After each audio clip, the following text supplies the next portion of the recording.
All right, bang. Today is Tuesday. It is February 7th. Welcome to the Dog Walk presented by Barstool Sports. It's Eddie. I'm here with Chief, as always. Chief, how are you? I'm doing all right. I'm doing okay. Good. Great to see you. Yeah. Great. Great to see you. All right, that's nice. Great to see you too. Yeah. I mean it. All right. Kind of. Yeah. All right. Another Monday. Nice. Another Monday. Oh. On a Tuesday. Hey, before we kick things off here, I do want to talk about our friends at Miller Lite because winter means more moments with the coolest people in your life. Make these moments even better with Miller Lite, the great tasting light beer for people who love beer. A new year is the perfect time for friends, family, and great tasting light beer, and it's Miller time. The dependable flavor, Chief. Mm-hmm. Why is this Miller Lite? Why is it the perfect light beer for beer lovers? I mean, it's any time of year. We had a nice warm day over the weekend, 41 degrees, patio weather. Oh yeah, Pat drinking outside weather. So I had my 7-year-old nephew's birthday party this weekend. Mm-hmm. Got home, just cracked one, sat outside, made myself a steak on my back deck. It was perfect. Beautiful. Absolutely perfect. And Miller Lite goes with everything. It does. Miller Lite is brewed for taste. It hits different than other light beers made from simple ingredients. Miller Lite is for the people who love the taste of beer. Malted barley gives it the rich, balanced toffee note flavors and the golden color you know and love. And a clean finish means it's always refreshing and easy to drink. Miller Lite, great taste, 96 calories. Go to MillerLite.com/redline to find the delivery options near you. Or you can pick up some Miller Lite pretty much anywhere that they sell beer. It's Miller time. Celebrate responsibly. Miller Brewing Company, Milwaukee, Wisconsin. 96 calories and 3.2 carbs per 12 ounces. All right, Chief. I think we're going to fucking roll over this board game draft from yesterday, right? Mm-hmm. So, nice. A little roll. Like you're rolling the dice. We're rolling. We're using that momentum from yesterday. And we're going to talk about Monopoly, the history of it, because it is one of those stories. This is like a story time with Chief kind of episode. Yeah.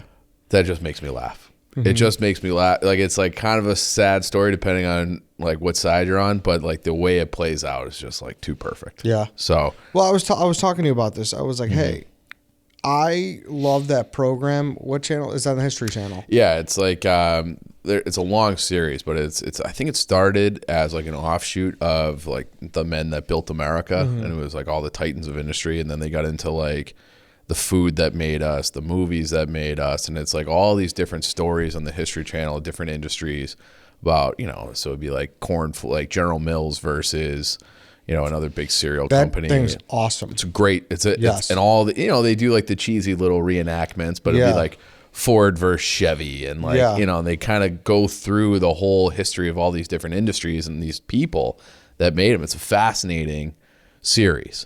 And I'm sure they have one about board games. Board games or toys in general, probably Hasbro versus Mattel. Like those are like the giants. I haven't seen that one. I've seen I know Adam Richman. Maybe this was the Food Network. I know he did like an I Love the 80s thing. Yeah. Have you seen that one? I've seen, well, there's so many shows. Like I think they're all great. Like CNN kind of has it as their kind of like, let's fill in the gaps of our programming. They'll have it be like the 90s is the last great decade, the 2000s, and they'll kind of go, some of them do it like year by year within a decade. Other ones just be like, these are the big things that happen, and they like kind of talk about it. And I think, those two companies in particular really became giants in the 70s and 80s. Like that was like a toy boom kind of era where they started like catering towards kids more than they used to, maybe more than they should. So that's what we kind of like that idea of like just kind of sometimes going off the draft and being like, hey, like last week if we would have done something on like candy, you'd be like, hey, how did this come about? So that's why we kind of stuck with board games. Yep. I like that, just kind of getting into some story times. Yeah, and this is it's a great story. Yeah. The Monopoly story is a great story in my opinion. So, you want to get to it? Okay. So, Monopoly, I was trying to think of like an angle of what we should do for today because we want to do something with board games. So I was looking up all sorts of like different stories and and how far back some of these games go. Like backgammon goes back to like 3000 BC. They found like 6-sided die, that in a place I think it was called which is in Iraq. Okay, like modern day Iraq, but the die, like the exact die that you would play in a game today, they found that are like 6,000 years old in Mesopotamia, like ancient Mesopotamia. We've been rolling dice and playing board games for fucking forever. And so Monopoly, for whatever reason, I thought Monopoly was going to have like an origin story like that. Like, oh, it's like passed down and passed down. It's really not. It was a game. It was invented by a woman named Elizabeth McGee.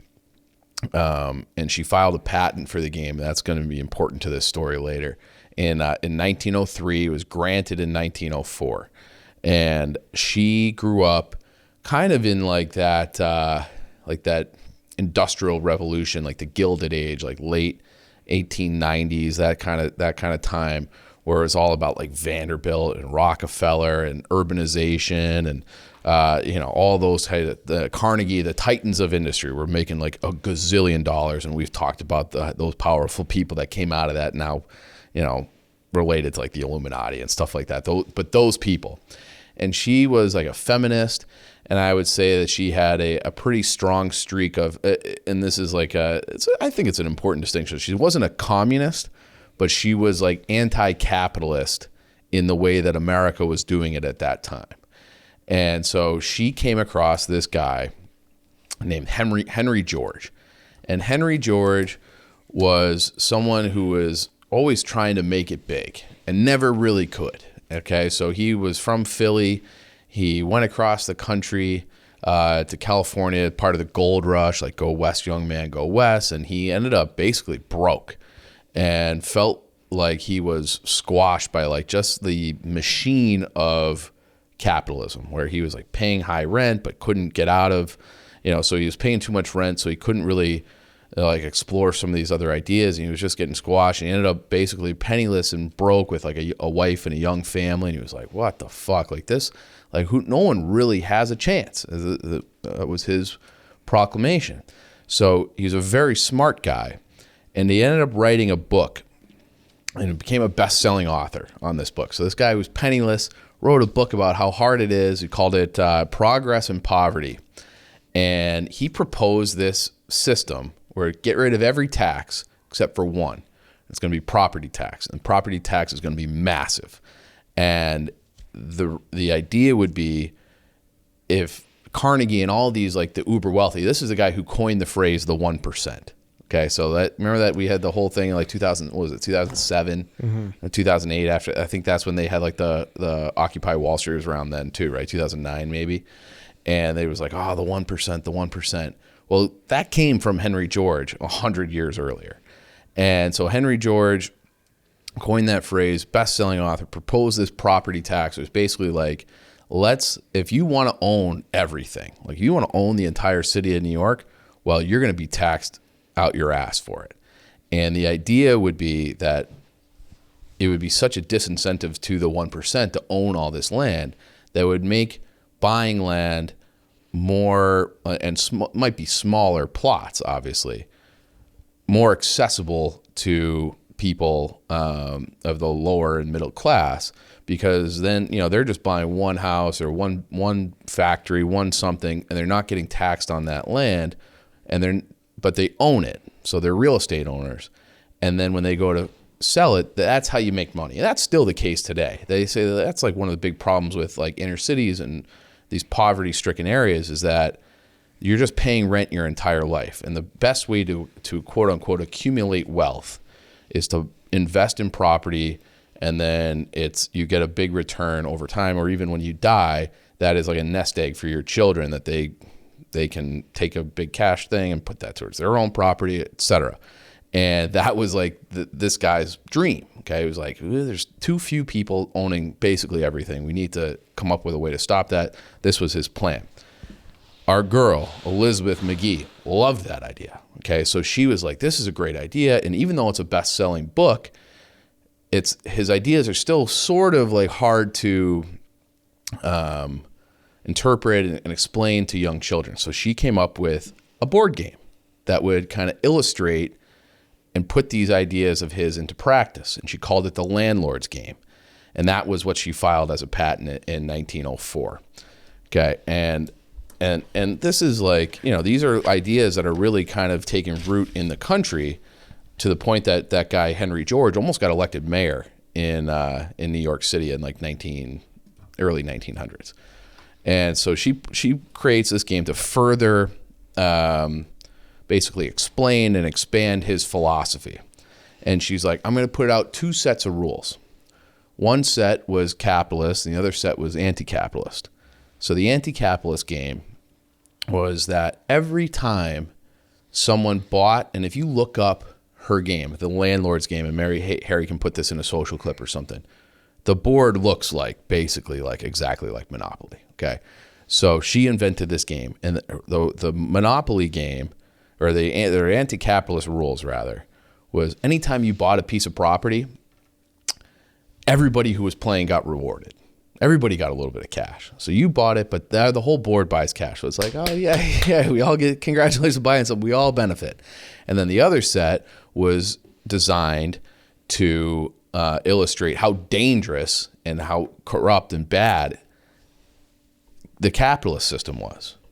Okay. So she puts this game out, but the problem was everybody fucking loved the capitalist version. So she'd be like, wait, no, you're playing the wrong version. And that was just a learning tool, a teaching tool. You don't want to play that version. See how bad it is. And they'd be like, no, it was super fucking fun. Like, this is like, I'm going to squash everybody. I'm going to make them pay rent. And the game really exploded in popularity during the Depression because people no one had money, but you had Monopoly money. Yeah. Okay. So you're playing like this game. That you didn't exactly. So you didn't have access to play it in like real life because that was for like the 1%. But it was fun to kind of throw your money around, even if it's fake money, Monopoly money, and play this game. And it was a time passer, and you know, it was a game that people really liked to play with their family. It was affordable. It was, you know, I think it would cost like $1 to buy the box, and it became like this very, very popular game. It was still the Landlord's game. In comes this guy named, I wrote his name, Charles Darrow. Darrow. I'm not exactly sure of the pronunciation. So he was a guy who lived in Philly. He was selling like heating equipment. Lost his job, Depression. Everybody lost his job. And he played the Landlord game at a dinner party. He's like, this is a great game. But he's like, this anti-capitalist shit, like, let's get this out of here. So he changes the board game around a little bit and calls it Monopoly instead of capitalist, anti-capitalist, Landlord's game. Just he comes up with the name Monopoly, sells a few, and then takes it to Parker Brothers, which was a toy and board game company that was almost out of business at that time. Sold the rights as a royalty play to Parker Brothers, and they would do the distribution. So he did that in 1935. The game explodes. And Elizabeth McGee, the original inventor of it, who has the patent, is like, what the fuck? Like, this is my game. The patent, you know, like, I have this patent. And the Parker Brother company was like, shit, okay, we'll buy out your patent, okay? They gave her $500 for the patent. She accepted. Oh. Okay, $500, and $500 in today, you know, this was 1935. So by today, that would be like a little over 10 grand. So basically fucking nothing. The game further explodes. It is all over the place, and they're selling it for $2 a box, and you know, for the Monopoly set, which is about $37 in today's money. And it's like the most popular game in the world. You know, it was back in the day where there's, you know, radio is not really, you know, it's a thing, but not everybody has it. It's not like the source of entertainment. There's newspapers, but there's no TV. There's no anything. You know, we were like, 4-hour game. Shit. 4-hour game then is like ideal. You know, like we got 4 hours to kill. You're not fucking scrolling. Exactly. No scrolling, no games to watch, no nothing at night. So everybody had Monopoly. Mm-hmm. Okay. So Darrow, the guy who, and they gave her $500 and basically erased her from the history of the game. It was, they built this whole marketing campaign around this guy, Charles Darrow, and he's the sole inventor, blah, blah, blah. Darrow becomes a millionaire by basically stealing this idea, changing the name, and getting rid of the anti-capitalist rules that were supposed to teach everybody some lesson about, you know, it's bad to have, you know, this, to be owning property and, you know, crushing your neighbors and stuff like that. People love crushing their neighbors. It's about as humanistic as it gets. So he becomes a millionaire. Parker Brothers becomes this fucking behemoth. Like they've been bought and sold a few times, okay? But they were bought by Hasbro, which is one of the big, it's like Hasbro, Mattel, in 1991. And Hasbro had gotten so big in the board game space that when that deal was being shopped around, the Parker Brothers I think Tonka Trucks had bought Parker Brothers, and then I want to say Hasbro bought it from Tonka in 91. People were like, hey, Parker Brothers has a monopoly on board games. So like this game that started as you don't want to have a monopoly. Monopolies are fucking bad. Let's do the anti-capitalist version so everybody can know about this guy Henry George's grand philosophy to grow the country and benefit everybody more fairly, more justly. The industry that this game settled into became a monopoly. Now, it was never like pursued as like an antitrust law or anything like that, because it's like, fucking board games, who cares? Mm-hmm. But if it was like oil, they probably would have come in and like broken it up. So I thought that was kind of like a funny twist. The monopoly has gotten, the numbers are astounding how big it's gotten. They say that since Darrow sold it to Parker Brothers, there's been 275 million copies of the board game sold. Holy fuck. 275 million. Like, it's printed in 47 languages. It's been played in over 100 countries. It's today, and this is from 2020, so this was in the middle of like the pandemic, which was one of their best years ever. Mm-hmm. They account for a third of all board games still. Monopoly is so take all the board games in the world that we just did the draft yesterday. There's a shit ton of them, and apparently Nick Tarani goes to board game conventions where new ones are getting invented all the time. Monopoly accounts for a third of all board game sales still, and they bring in an average revenue of $400 million a year. Now that could be partly from McDonald's and some of these, they release these limited edition ones, and who knows what all the revenue streams are. But that brand Monopoly brings Hasbro $400 million a year revenue. Fucking insane.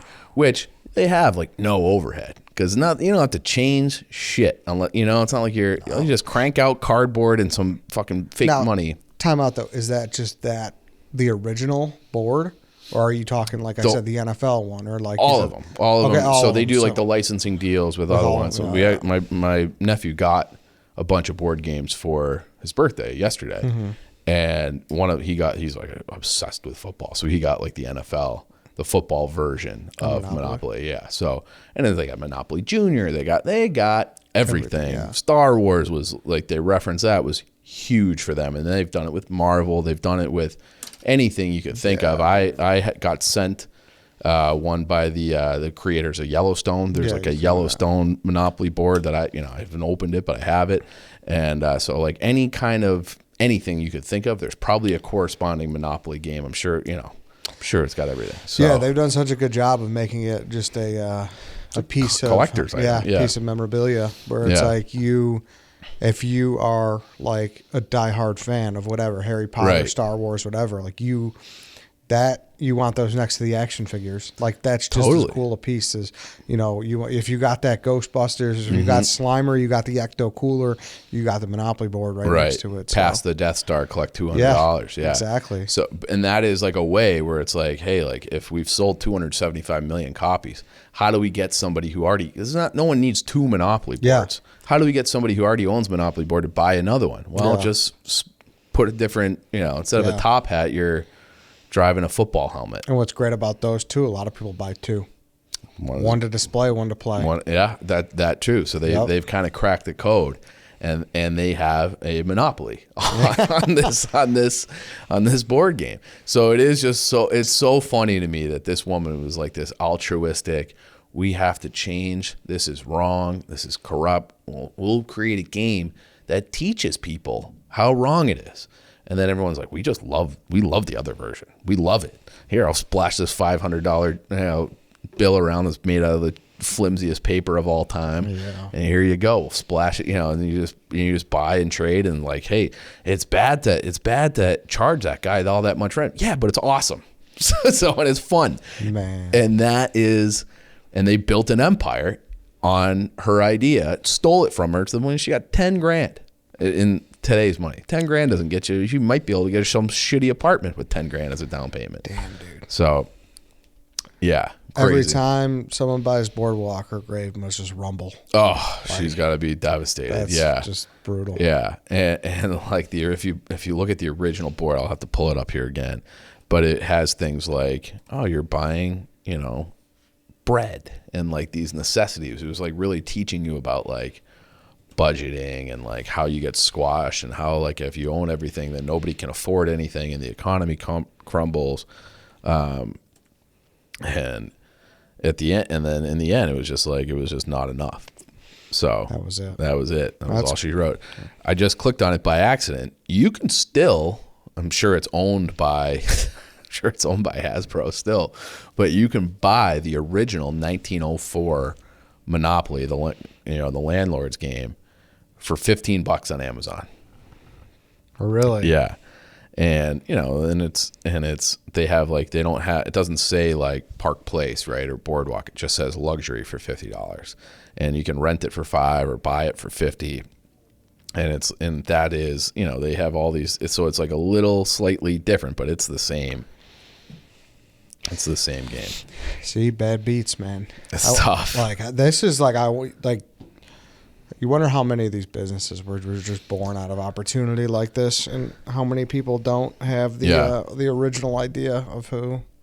Well, and it's just like, it is also one of those things where, is it better to try to change the system or just accept the fact that you're in a system and try to play that game the best way you can?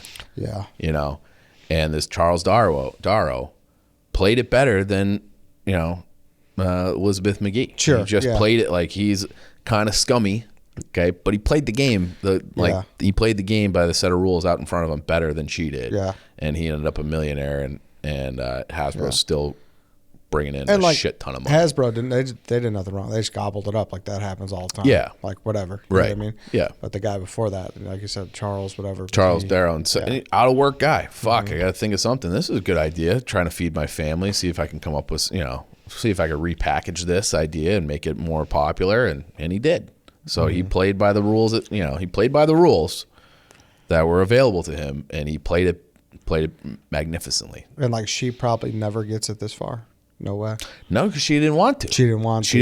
She didn't like that premise. And she did. But I wonder if capitalism would have pulled her in at some point. Well, she was going to sue about, like, hey, like, this is my game. Yeah. Okay. And once Parker Brothers acquired it, and that's why they had to buy her off. And she did, like, kind of do a press tour after she accepted the $500. It was like, hey, like, I got hoodwinked. It was like her quote, like, I got hoodwinked on this thing, and like these guys, so then I think there's another, like, I couldn't find like things to corroborate this fully, but there's like another story that was out there that they took her patent that they bought and used it to, anytime someone would come up with something similar, anyone tried to do what Charles Darrow did, they would be like, we have a patent on this shit, and then they'd squash them. So I think she tried to basically come up with another version of the game, and then they used her own patent that they bought against her. Damn. Now, that was like, I only saw that in one place, so I don't know, like, you would think that would be like everywhere if they like took the patent that she got, that she sold to them, and used it against her to keep her from creating another competitor. You would think that would be a big story, but I only saw that in one place, so who knows how true that is. But they did have documentation of Parker Brothers using that original Elizabeth McGee patent that they bought to be like, hey, you're infringing on our patent, and just squash people. So they just, again, there's validity to having a patent about something like that, but it's just like the fact that they were like, we're going to skirt that patent, we're going to use our financial muscle to buy her out because she doesn't really know what she has, and then just be like, hey, this is a big stop sign. If you want to have that game, be prepared to go to court. And that is the case with a lot of patents where people just get scared because it's like the legal fees are going to be too high to fight this anyways, and we're going up against a corporation, and it's like, let's just pursue something else, or sell it to them for nothing. It's crazy. It is, fun. And it's like, I feel like I get this wrong, but I feel like this is the definition of irony. Like, You know, like this is like how ironic that monopoly is a monopoly, and it was born out of the idea to stop monopolies. Yeah. And now here we are. And also we have to make a nod to another original episode. I believe this is a 2019. No, it's a 2020 episode to the Mandela effect. The Monopoly man does not have a monocle. Oh, yeah. I was wondering where you're going with that. Contrary to what people envision him as. Yes.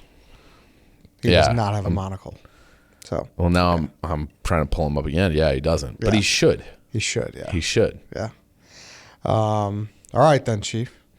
That was interesting. Yeah. I like that. I see why you're so excited. Yeah, I like that story. I see where you're so excited. So, all right, everybody. Hopefully you learned something today. I'm sure you did. I didn't know the story. Yeah. So I liked it. That was great.